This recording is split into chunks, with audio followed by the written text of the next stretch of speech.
My name is Emily Carter. I am 42 years old, and 3 months ago, I became a widow. To this day, I still find myself waking up in the middle of the night, reaching out to the empty space beside me where my husband Michael used to sleep. But all I find is the cold emptiness of the sheets, a cruel reminder that he will never return. Michael died unexpectedly. A car accident on a rainy night. They said he lost control, that it was quick, that he didn't suffer. As if that would make things any easier for me. But nothing could fill the deafening silence that has taken over our home ever since. In the first few weeks, I could barely get out of bed. The world outside kept turning, but for me, time had come to a halt. People told me that with time, the pain would fade. Lies. The pain doesn't fade. You just learn to carry it. The worst part? The loneliness. Our home, once filled with life, with laughter and plans for the future, now felt like a tomb. The shadows on the walls seemed darker, the hallways longer. At night, the wind would rattle the windows, and I would wonder if I was hearing things or if it was just my mind playing tricks on me. I tried to move on. I really did. I went back to work, tried going out with friends, forced a smile when someone asked how I was doing. But deep down, everything felt hollow. And then, one night, just as I was trying to convince myself that I was fine, something happened. My phone vibrated. I picked it up absent-mindedly, expecting a late condolence message or some random advertisement. But when I looked at the screen, my heart stopped. It was a message from an unknown number. Just 2 words. I'm here. I stared at it for long seconds. A mistake, surely. Maybe someone had sent it to the wrong number. But then a strange feeling crept up my spine. What if it wasn't a mistake? I should have ignored it. I should have deleted the message. But for some reason, everything inside me screamed that this was just the first piece of a much larger puzzle, and I had no idea what I was about to uncover. My fingers froze over the phone screen.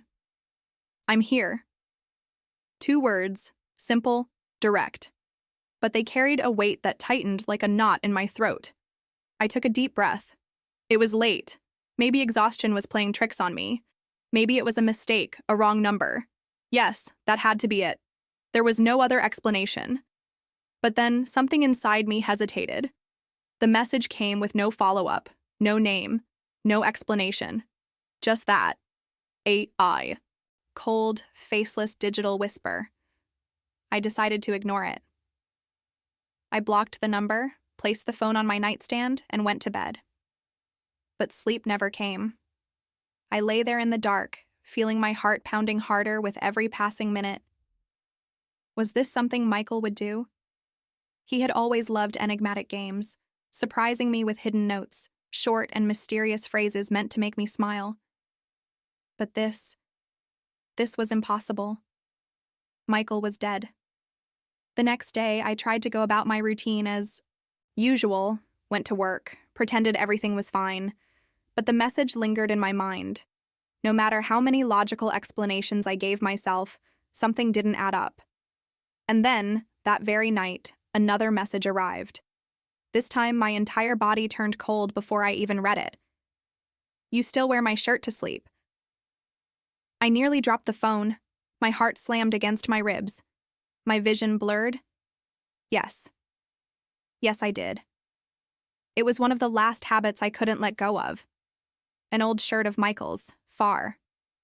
Too big for me, but still holding traces of his scent, a lingering presence I refused to forget. But how did someone know that? My eyes scanned the room. The windows were shut, the curtains drawn, the door locked. There was no one there. A slow, creeping fear settled deep in my bones. With trembling hands, I typed out a reply, barely thinking, "Who are you?" The response came instantly. "You know who I am." My lips parted, but no sound came out. I didn't know what was more terrifying, the possibility that this was some cruel joke, or the impossible alternative forming in my mind. Michael. No. That was insanity. I was vulnerable. My mind was deceiving me. But then another message appeared on the screen. The song that played at our wedding. It still makes you cry, doesn't it? My legs buckled. I had to sit down. No one, absolutely no one but Michael knew that. I had never told anyone that I still listened to that song in secret. That sometimes, on the hardest days, I would put on my headphones and let myself fall apart. It was a secret only I knew. Or at least, that's what I had thought. Now, one thing was certain. Whoever was behind these messages, they knew too much. And I needed to find out how. My heart was pounding so hard I could feel it throbbing in my ears. My whole body trembled as I gripped the phone tightly, my eyes locked on that last message. The song that played at our wedding, it still makes you cry, doesn't it? I could barely breathe. My fingers hovered over the screen, hesitant. Should I respond? Should I ask who was doing this? Or should I just turn off the phone and pretend none of this was happening? But I knew I wouldn't be able to ignore it. I took a deep breath, and even as every fiber of my being screamed for me to stop, I typed, "What do you want?" For a few seconds, there was only silence. Then the screen lit up again. "I want you to remember." A shiver ran down my spine. Remember what? My mind started racing, searching for a rational explanation. Could someone be going through Michael's things? A hacker? A friend playing a cruel joke? Maybe someone had access to his phone or computer? But none of that explained how this person knew such intimate details. Things only Michael knew. I got out of bed and began pacing the room, my breathing unsteady. My hands were clammy, my chest tight. And then, another message. You missed the sound of the rain on the roof. The way I held you when you couldn't sleep. Tears welled up in my eyes. I didn't want to believe it. But this was becoming unbearable. This wasn't just someone messing with me. This was real. A mix of fear and anguish took hold of me. Was I being watched? Was someone inside my house? Was there, at this very moment, a presence here with me? Every muscle in my body tensed. My eyes darted around the room, scanning every corner. The closet, the slightly open bathroom door, the curtains covering the window. And then, another thought hit me like a blow. These messages weren't just filled with memories. They had a purpose. I want you to remember. But remember what? What was I forgetting? I sat on the bed hugging myself, trying to shake off the suffocating sensation pressing down on me. It felt like something was here, hovering over me. Then, another message. This time, a question. Have you checked the attic? My blood ran cold. The attic. Michael and I almost never went up there. It was a small, cramped space filled with boxes of old memories, things we had accumulated over the years. But why would he mention the attic?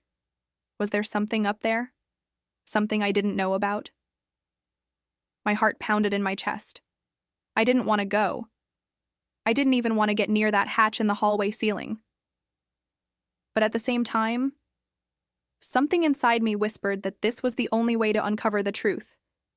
Because whoever was sending these messages wanted me to find something, and I couldn't run forever. The attic. I stared at the message for long seconds, feeling my mouth go dry and my body stiffen with fear. Michael had never mentioned anything about the attic. I had only been up there once or twice back when we first moved into this house, just to store boxes we never touched again. The space was cramped, filled with dust and cobwebs, and the creaking of the ladder always unsettled me. But now, someone wanted me to go up there. Or he wanted me to go up there. My mind told me to ignore it, to delete the message and move on. But my body seemed to have a will of its own. Slowly, I stood up and stepped out of the bedroom, a chill running down my spine. The house was silent. Too silent. I walked down the hallway, my bare feet against the wooden floor, each step echoing in the emptiness of the night. and there it was. The attic hatch in the ceiling, right at the end of the corridor. I stopped, staring at the small pull cord dangling from it. My heart pounded so hard I could barely breathe. Then my phone vibrated in my hand. I looked at the screen, almost against my will. "You're close." My entire body froze. I turned immediately, scanning my surroundings, checking the hallway, the shadows behind me, the darkened corners. The feeling of being watched grew stronger. By now, my hands were shaking, but before my mind could talk me out of it, I grabbed the cord and pulled. The hatch creaked open with a long, drawn-out groan. A foldable ladder slowly descended. The scent of dust and aged wood filled the hallway. I swallowed. Hard. Then, with a heavy weight in my chest, I began to climb. With each step, my breathing grew more unsteady. My phone was still in my hand, its faint glow the only source of light guiding my way. When I finally reached the top, I pulled myself into the dark, freezing attic. My heart pounded so violently I could feel the blood pulsing in my ears. The thick dust made my nose burn. The boxes were there, untouched, covered in years of neglect. But something was wrong. Very wrong. One box was out of place. A single box, different from the others. It wasn't covered in dust. Someone had moved it recently. Swallowing my fear, I crouched down and reached for the lid. My phone vibrated again. I looked at the screen, my chest tightening. Open it. A shiver crawled down every inch of my spine. With trembling fingers, I lifted the lid. And there, among old papers and forgotten objects, was an envelope, yellowed with age, sealed. And on the back, in handwriting that made my vision blur with sheer disbelief, Michael. It was his name. My eyes burned. My chest rose and fell in frantic, uneven breaths. With shaking hands, I tore open the envelope. Inside was a single sheet of paper with only a few words written on it. But as I started to read, the ground beneath me seemed to collapse. Because this changed everything. Everything I thought I knew about my husband, and about his death.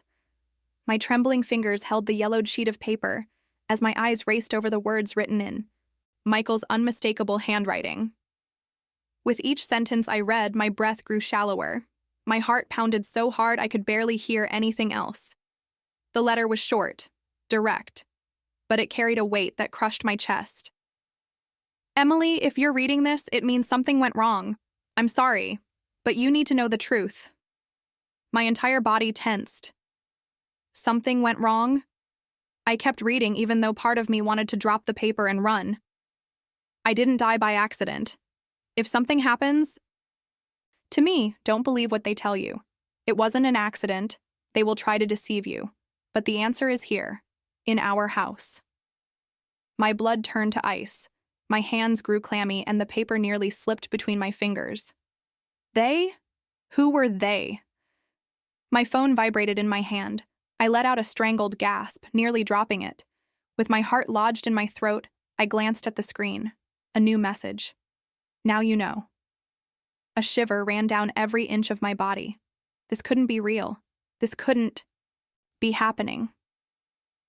I was alone in the attic, locked inside a house where my husband had lived, and where maybe he had been silenced.